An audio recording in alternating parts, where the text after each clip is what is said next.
మన Chiranjeevi vascular and multi specialty hospital దేశంలోనే best vascular and endovascular facilities and all multi specialty care. నమస్తే, welcome to Suman TV. నేను మీ anchor సిరి. శని వక్రగతి ఈ పదం వినగానే చాలా మంది కూడా భయపడుతున్నారు. నిజంగానే భయపడాల్సిన విషయమా? ఏ రాశుల వారు ఎలాంటి జాగ్రత్తలు పాటించాలి? దీని గురించి ఈ రోజు క్లియర్గా విశ్లేషణ ఇవ్వడానికి మనతో పాటు ఉన్నారు వైదిక్ ఆస్ట్రాలజర్ ఉమా గారు. అడిగి తెలుసుకునే ప్రయత్నం చేద్దాం. నమస్కారం ఉమా గారు. నమస్తే అమ్మా. శని వక్రగతి అంటే ఏంటి? అండ్ చాలా మంది ఈ పదం వినగానే ఏదో అయిపోతుంది, నా జీవితంలో తెలియకుండానే ఏదో జరిగిపోతుంది అన్న భయాందోళనలో ఉన్నారు అని చెప్పొచ్చు. సో ఇలాంటి సమయంలో శని వక్రగతి ఎన్ని రోజుల పాటు ఉంటుంది? ఏ రాశుల వారు మనం మాట్లాడుకుంటే మేషరాశి నుంచి మీనరాశి వారికి ఎలా ఉంటుంది? ఏ సందర్భాల్లో జాగ్రత్తలు పాటించాలి ఉమాగారు? తప్పనిసరిగా అండి. సో ఈ సిరీస్ ఆఫ్ వీడియోస్లో శని వక్రము అంటే ఏంటి, తర్వాత అది ఏ రాశుల వాళ్ళకి ఎలాంటి ప్రభావితం అవుతుంది అనేటువంటిది చాలా డీటెయిల్గా చూద్దామండి. ఈ 27th జూలై దగ్గర నుంచి డిసెంబర్ 10వ తారీఖు దాకా, అంటే సుమారుగా 137 రోజుల పాటు శని ప్రతి సంవత్సరం కూడా వక్రగతిలోకి వెళుతూ ఉంటారండి. సుమారుగా 5 నెలల పాటు ఇక్కడ కూడా యావరేజ్కి ఇలాగే కనబడుతోంది. ఇదేంటి అంటే వక్రంలోకి శని వెళ్ళినప్పుడు రీట్రోగ్రేషన్ అంటారు. అంటే వక్రగతి అనేది ఆకాశంలో ఖగోళంలో మనకు నిజంగా కనబడదు. అది భూమి యొక్క సంచారం వల్ల మనకు అనిపించేటువంటి ఒక భ్రమ మాత్రమే. కానీ ఆ రీట్రోగ్రేషన్ జరిగినప్పుడు ఫలిత భాగంలో, అంటే ఆ జాతకుడికి కానీ లేకపోతే ఈ యొక్క దేశ గోచారంలో కానీ మార్పులు అనేటువంటివి కనబడతాయి. ఫర్ ఎగ్జాంపుల్ శని ఇప్పుడు రేవతి నక్షత్రం మీద ఉన్నారండి.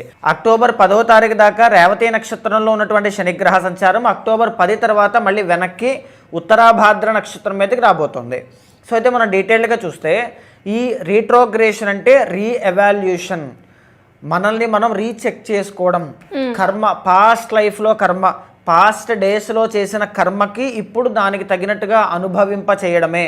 లేకపోతే లాస్ట్లో పెండింగ్ పనులు ఏవైతే ఉంటాయో, ఫర్ ఎగ్జాంపుల్ డబ్బుల విషయంలో, కెరీర్ విషయంలో, మన డిసిప్లిన్ విషయంలో, ఎందుకంటే శని అంటే డిసిప్లిన్ అండి, కర్మ, తర్వాత క్రమశిక్షణ, ఇవన్నీ కూడా అయినాయి కాబట్టి.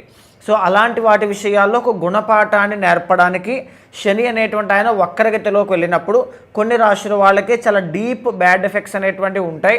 అది బ్యాడ్ అనేటువంటిది నాట్ ఓన్లీ శని బట్టి మాత్రమే కాదండి, కంప్లీట్ చార్ట్ బట్టి, వాళ్ళ పర్సనల్ చార్ట్, అష్టక వర్గ అన్నిటి బట్టి డిసైడ్ అవుతుంది. అయితే శని బట్టి కొన్ని డీప్ బ్యాడ్ ఎఫెక్ట్స్ ఉంటాయి, కొన్ని పాజిటివ్ ఎఫెక్ట్స్ అనేటువంటివి కనబడతాయి, కొంత పేషెన్స్ని టెస్ట్ చేసే పీరియడ్ కూడా కనబడుతూ ఉంటుంది, కొన్ని డిలేస్ అనేటువంటివి కనబడతాయి, కొత్త విషయాలు నేర్చుకుంటారు అని చెప్పొచ్చు, సమాజ సేవ సర్వీస్ అనేటువంటిది అంతా కూడా పెరుగుతుంది అని కూడా చెప్పుకోవచ్చండి. ఈ జూలై 27వ తారీఖు దగ్గర నుంచి డిసెంబర్ 10వ తారీఖు దాకా 12 రాశుల వాళ్ళకి శని వక్రము అనేటువంటిది ఎలాంటి ఫలితాలు ఇవ్వబోతోంది? శనికి ముఖ్యంగా మనం తీసుకుంటే ఏమో 3 దృష్టిలు కలిగి ఉంటాడండి. శని ఏ స్థానంలో ఉన్నా ఆ స్థానం నుంచి 3వ స్థానం మీద, 3rd హౌస్ మీద ఆయన యొక్క దృష్టి అనేటువంటిది ఉంటుంది. చెడ్డదైతే చెడ్డది, శుభదృష్టి అయితే శుభదృష్టి. 7వ స్థానం మీద 2వ దృష్టి, ఇంకొక ప్రత్యేకమైన దృష్టి 10వ స్థానం మీద సంచారం జరుగుతూ ఉంటుందండి. ఆయన యొక్క దృష్టి ప్రసరిస్తూ ఉంటుంది. సో ఈ దృష్టిల ఆధారంగా మేషాది మీన రాశి వాళ్ళకి ఈ సిరీస్ ఆఫ్ వీడియోస్లో శని ప్రభావం అనేటువంటిది ఏ విధంగా ఉండబోతోందో మనం డీటెయిల్గా చూద్దామండి. మకర రాశి వారికి శని వక్రించడం వల్ల ఎలాంటి మార్పు రాబోతుంది? ఏ విషయాల్లో జాగ్రత్తలు పాటించాల్సిన అవసరం ఉందంటారు? తప్పనిసరిగా అమ్మ, మకర రాశి వాళ్ళకి మనం తీసుకుంటే 3వ స్థానమైనటువంటి మీనరాశిలో రేవతి నక్షత్రం మీద శని వక్రగతిలో ఇప్పుడు సంచారం చేయబోతున్నారండి. 27వ తారీఖు జూలై దగ్గర నుంచి 10వ తారీఖు డిసెంబర్ దాకా ఈ యొక్క ప్రభావం ఉండబోతోంది. అయితే అందులో అక్టోబర్ 10వ తారీఖు తర్వాత శని ఉత్తరాభాద్ర నక్షత్రం మీదకి ప్రవేశిస్తారండి. అయితే శని 3వ స్థానంలో వక్రగతి. దీన్ని మనం ఎలా చూడాలి? యాక్చువల్లీ మకర రాశి వాళ్ళకి శని యొక్క ప్రభావం చాలా బెటర్గా ఉంది, వెల్ ప్లేస్డ్ శాటర్న్ అనమాట. సో ఈ వక్రగతి అనేటువంటిది ఏ విధమైన ఫలితాలు ఇస్తుంది?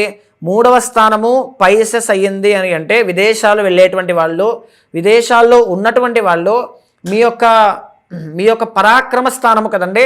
ఇప్పుడు ఫర్ ఎగ్జాంపుల్ నేను జాబ్ సంపాదించాలి అనుకుంటారు, ఒక పని పూర్తవ్వాలి అనుకుంటారు, జాబులో మంచి పేరు తెచ్చుకోవాలి అనుకుంటారు. ఆ పరాక్రమం, ఆ కృషి, పట్టుదల ఏదైతే ఉందో అదే 3వ స్థానం అనమాట. సో అక్కడ మీ శని అనేటువంటి ఆయన వక్రగతిలోకి వెళ్ళబోతున్నారంటే ఓకే, ఇప్పటి వరకు ఈ 5-6 నెలలో నేను చేసింది ఏంటి, ఇంతవరకు నేను చేశాను, సో ఇది ఎంతవరకు నా ఫ్యూచర్లో ఉపయోగపడుతుంది, ఓకే నా బలం సరిపోవట్లా, నా కష్టం సరిపోవడం లేదు, నేను ఇంకా కష్టపడాలి, నేను ఇంకా ఏదో చేయాలని తపన, ఆ పరాక్రమం, ఆ పట్టుదల ఇంకా పెరిగే అవకాశాలు, అంటే దాన్ని రీచెక్ చేసుకోవడం, రీఎవాల్యుయేట్ చేసుకునే అవకాశాలు ఎక్కువగా కనబడతాయి. శని యొక్క దృష్టి, శని యొక్క 3వ దృష్టి ఎక్కడ పడుతుందండి? వృషభ రాశి మీద పడుతుంది, విచ్ ఈజ్ 5th హౌస్.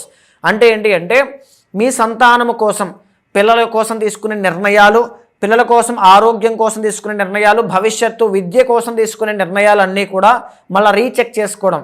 ఒక స్కూల్లో జాయిన్ చేస్తారు, ఇది మంచిదా కాదా, ఒక కోర్స్ జాయిన్ చేశారు, అది మంచిదా కాదా, పిల్లలకి రీసెంట్గా ఏదో హెల్త్ ఇష్యూస్ వచ్చాయి, సో దానికోసం ఒక ట్రీట్మెంట్ తీసుకున్నాం, అది మంచిదా కాదా, పిల్లలు విదేశాలు వెళ్ళాలి అనుకుంటూ ఉన్నారు, అది విదేశాలు వెళ్ళడం మా పిల్లలకి మంచిదా కాదా, ఒక పిల్లలకు ఒక సంబంధం వచ్చింది, ఆ సంబంధం పర్ఫెక్ట్గా మ్యాచ్ అవుతుందా లేదా, పిల్లల విషయంలో వాళ్ళిద్దరు ఎందుకో ఇబ్బంది పడుతున్నారు, వాళ్ళిద్దరి మధ్యలో ఎందుకో పడట్లేదు, సో ఎందుకు పడట్లేదు దాన్ని ఎలా సార్ట్అవుట్ చేయాలి.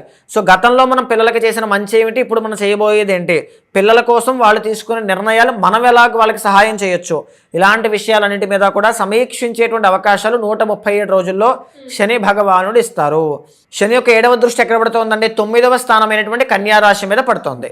విచ్ ఇండికేట్స్ ఏంటి అంటే మీకు రావాల్సిన డబ్బులు ఉన్నాయి, మీకు పొందాల్సినటువంటి కష్టం తాలూకు ఫలితము విజయము ఏదో ఉంది, దాన్ని ఎలా సంపాదించుకోవాలి. సో ఇప్పటి వరకు నేను ఎంత కష్టపడ్డాను కాబట్టి నాకు ఎంత వచ్చింది, మీ యొక్క పూర్వ కర్మ మీరు ఎంత చేశారో దానికి ఎంత వచ్చింది, నేను ఇంకా ఎంత చెయ్యాలి, ఎంత సంపాదించాలి అనేటువంటి వాటి మీద మీరు కష్టపడే తత్వము, మీలో ఇంకా కష్టపడే తత్వాన్ని మోర్ డెడికేటెడ్గా, మోర్ డిటర్మినేషన్తో, మోటివేటెడ్గా, డిసిప్లిన్తో మిమ్మల్ని వర్క్ చేసే విధంగా శని భగవానుడు మిమ్మల్ని ట్రైన్ చేసేటువంటి సమయం అన్నమాట ఇది. అయితే ముఖ్యంగా శని యొక్క 10th ఆస్పెక్ట్ ఎక్కడ పడుతుందండి, 12వ స్థానమైనటువంటి ధనస్సు రాశి మీద పడుతుంది. సో ఇప్పటి వరకు నా ఖర్చులు ఎంత ఉన్నాయి, నేను హాస్పిటల్కి ఎంత ఖర్చు పెట్టాను, హాస్పిటల్కి ఎంత ఖర్చు పెట్టాల్సిన అవసరం ఏమొచ్చింది, నాకు హెల్త్ ఇష్యూస్ ఎందుకని వస్తున్నాయి, వాటిని ఎలా తగ్గించుకోవాలి, చుట్టుపక్కల ఉండేటువంటి జనాలు నన్ను ఎలా ప్రభావితం చేస్తున్నారు, వాళ్ళని ఎలా దూరం పెట్టాలి, లేకపోతే విదేశాల్లో స్థిరపడాలి అనుకుంటూ ఉన్నాం, దానికోసం చేయాల్సిన పనులేంటి, ఏ డాక్యుమెంట్స్ కావాలి, వీసా PR కోసం ఎలా చేయాలి ఏంటి అంటే కంప్లీట్గా మకర రాశి వాళ్ళకి శని అనేటువంటి ఆయన పాజిటివ్, కానీ వక్రగతి అనేటువంటిది ఛాలెంజెస్ అనమాట. మీకు పెట్టేటువంటి ఒక ఎగ్జామ్, మీరు గతంలో ఏవేం పనులు చేశారో దాని తాలూకు రిఫ్లెక్షన్, ఒక ఆడిట్ లాంటిది, అన్ని డీటెయిల్స్ ఇందులో వచ్చేస్తాయి. గతంలో 6 నెలల క్రితం మీరేదో ఒక విషయంలో ఇబ్బంది, ఒక చిన్న మోసం చేశారనుకోండి, ఎవరికైనా రాంగ్ ఇన్వెస్ట్మెంట్స్ ఎక్కడో డబ్బులు ఖర్చు పెట్టేశారు, లేదా ఎవరికో డబ్బులు ఇచ్చారు, ఎవరికో ఫ్రెండ్కి ఎవరికో డబ్బులు ఇచ్చారు, ఆయన డబ్బులు ఇవ్వట్లేదు, ఇప్పుడు ఏదో బయటపడుతుంది. లేకపోతే మీరు ఏదో విపరీతంగా కష్టపడ్డారు, ఒక సేవ చేసేసారు, కష్టపడి ఒక సంస్థకో వ్యక్తికో విపరీతంగా కష్టపడ్డారు, దాని తాలూకు రిజల్ట్ ఏమీ కనబడట్లా, ఇప్పుడు దానికోసం ఆలోచిస్తారనమాట. ఓకే, 6 నెలల పాటు నేను చాలా తప్పు చేశాను, అక్కడ డబ్బులు ఇన్వెస్ట్ చేసి చాలా తప్పు చేశాను, ఒక కష్టాన్ని అక్కడ ఇన్వెస్ట్ చేసి చాలా తప్పు చేశాను, లేకపోతే మెరిటల్ లైఫ్లో కూడా నేను ఈ వ్యక్తిని నమ్మి చాలా తప్పు చేశాను. సో ఇలాంటివన్నీ కూడా సమీక్షించుకోవడం, రీచెక్ చేసుకోవడం, ఒక నిర్ణయాన్ని తీసుకోవడం, ఇలాంటివన్నీ కూడా. కానీ ఈ యొక్క వక్రగతి అంటే ఎన్నో రకాల డిలేస్ ఉంటాయి, ఎన్నో రకాల ఛాలెంజెస్ ఉంటాయి, మీ పేషెన్స్ని టెస్ట్ చేసే విధంగా ఎంతో సహనంతో వాటన్నిటి నుంచి కూడా అధిగమించిన తర్వాత ఒక గొప్ప విజయాన్ని మకర రాశి వాళ్ళకి నవంబర్ నాటికో డిసెంబర్ నాటికో చేతిలో పెట్టడానికి శని భగవానుడు తప్పనిసరిగా ఇస్తారు. అయితే గతంలో మీరు చేసిన కర్మ, అది పాపము కానీ పుణ్యము కానీ ఏదైతే ఉంటుందో, అది ఏది చేశారో ఏది చేయలేదనేది మీకు తెలిసినా తెలియకపోయినా దీని తాలూకు దశ అంతర్దశలు వ్యక్తిగత జాతకంలో రిఫ్లెక్షన్ కనబడుతూ ఉంటుంది. Whether it positive or negative, ఇప్పుడు ఏం జరగబోతోందని తెలిసిపోతుంది. సో దాని తాలూకు రెమెడీస్ అనేటువంటి మీరు ఇమీడియట్గా యాక్షన్ తీసుకుని రెమెడీ చేయడం వల్ల తప్పనిసరిగా దాని నుంచి బయటపడతారు. మీరు అన్నట్టుగానే ఇంకెవరైనా కూడా ఈ శని వక్రగతి వల్ల ఇబ్బంది పడుతున్నా, లేదు అంటే శని ప్రభావం వల్ల ఇబ్బంది పడుతున్నా, ఏ రాశి వాళ్ళైనా కూడా మిమ్మల్ని వచ్చి దానికి తగ్గట్టుగా పరిహారం చేసుకోవాలి అంటే ఎలా ఉంటుందంటారు? తప్పనిసరిగా అమ్మ, శని అనేటువంటి ప్లానెట్ ఎప్పుడైనా సరే ఒక అద్భుతమైనటువంటి రాజయోగాన్ని ఇస్తారని. వృషభ లగ్నానికి, తులా లగ్నానికి, మకర కుంభ లగ్నాలకి వీళ్ళకి అద్భుతమైన రాజయోగాన్ని ఇస్తారు. కానీ ఫలానా రాశికి ఇలా ఉంటుంది అని చెప్పేటువంటిది ఆ శని యొక్క ట్రాన్సిట్ ఏదైతే నడుస్తుందో దాని తాలూకు మీ యొక్క వ్యక్తిగత జాతకం కూడా దానికి సహకరిస్తే అద్భుతమైనటువంటి గ్రోత్ ఖచ్చితంగా 137 డేస్లో రీట్రోగ్రేషన్ వల్ల మీకు కలుగుతుందండి.